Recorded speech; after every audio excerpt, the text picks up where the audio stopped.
Assalamualaikum warahmatullahi wabarakatuh. Apa khabar sahabat? Harapnya semuanya sihat dan sentiasa berada di dalam lindungan Allah Subhanahu wa taala. Pada asasnya, rupa bentuk jin tidaklah banyak beza daripada rupa bentuk manusia, iaitu mereka mempunyai jantina, mempunyai hidung, mata, tangan, kaki, telinga dan sebagainya, seperti mana yang dimiliki oleh manusia. Pada dasarnya 80 hingga 90% jin menyerupai manusia. Perbezaan yang ketara adalah daripada sudut fizikal. Jin adalah lebih kecil dan halus daripada manusia. Bentuk tubuh jin itu ada yang pendek, ada yang terlalu tinggi dan mempunyai pelbagai warna seperti putih, merah, biru, hitam dan sebagainya. Jin yang kekal dalam keadaan kafir dan jin Islam yang fasik itu mempunyai rupa yang hodoh dan menakutkan, serta mempunyai mirip seperti binatang dengan bertanduk atau belalai atau berambut ular halus. Manakala jin Islam yang soleh pula mempunyai rupa paras yang elok.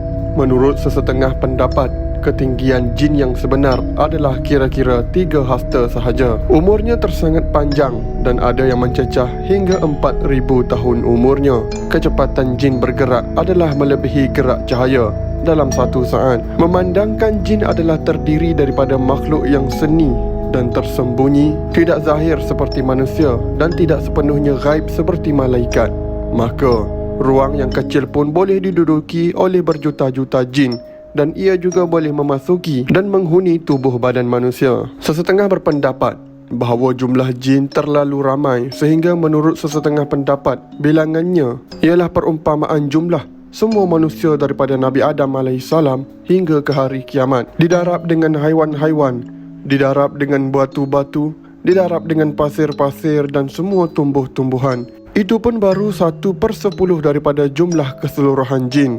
Manakala jumlah keseluruhan jin adalah 1/10 daripada jumlah keseluruhan malaikat. Jumlah keseluruhan malaikat hanya Allah Subhanahu wa taala dan Rasulnya sahaja yang lebih mengetahuinya. Alam kediaman jin ialah di lautan, daratan, di udara dan di alam misal, iaitu suatu alam di antara alam manusia dan alam malaikat. Dalam hal ini, Imam Al-Tabrani rahimahullah meriwayatkan hadis dengan isnad yang hasan bahawa Rasulullah SAW telah bersabda, jin itu ada 3 golongan. Satu golongan mempunyai sayap yang dapat terbang di angkasa, satu golongan lagi bermukim dan berpindah. Dalam sebuah hadis lagi yang diriwayat oleh Abu Darda radhiyallahu anhu secara marfu, Rasulullah SAW bersabda, Allah menjadikan jin itu 3 golongan.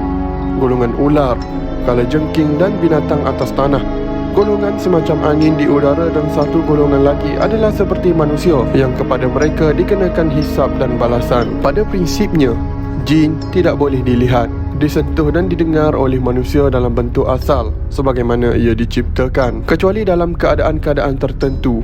Jin boleh dilihat dalam rupa bentuk yang diingininya. Jin juga boleh dilihat oleh manusia dalam keadaan sihir atau ketika meminum air sihir, atau melalui kemahuan jin itu sendiri untuk memperlihatkan dirinya kepada manusia. Terkadang jin boleh dilihat secara imbasan atau kelibat-kelibat tertentu jika adanya gangguan sihir atau tempat-tempat yang keras. Antara kelebihan jin yang telah diberikan oleh Allah Subhanahu wa taala ialah kemampuannya untuk mengubah dirinya dalam pelbagai bentuk dan rupa. Contohnya dalam peperangan Badar, Iblis telah menampakkan dirinya dalam bentuk seorang lelaki dari Bani Budlij, dan syaitan pula dalam rupa Suragah bin Malik yang datang membantu tentera musyrikin memerangi tentera Islam. Di samping itu juga, jin juga boleh menampakkan dirinya dalam bentuk haiwan yang lain seperti bentuk ular, kucing, anjing dan binatang yang melata di bumi. Ringkasannya, dalam bentuk riwayat hadis mengatakan bahawa Abi Talabah radhiyallahu anhu dan Abi Darda radhiyallahu anhu adalah yang pertama, anjing dan ular-ular, kalajengking dan serangga seperti kutu tanah. Yang kedua, terbang di udara seperti angin di udara. Yang ketiga, bermukim dan berpindah dikenakan perhitungan amalan dan dikenakan balasan dosa atau pahala. Difahami daripada hadis tersebut bahawa jin dari golongan ketiga mempunyai beberapa persamaan dengan manusia dari beberapa sudut utama apabila disifatkan sebagai golongan yang menetap di sesuatu tempat berkampung dan berpindah. Ia menggambarkan bahawa jin jenis ini mempunyai kehidupan yang begitu mirip dengan kehidupan manusia. Mereka memerlukan tempat berlindung untuk keperluan hidup.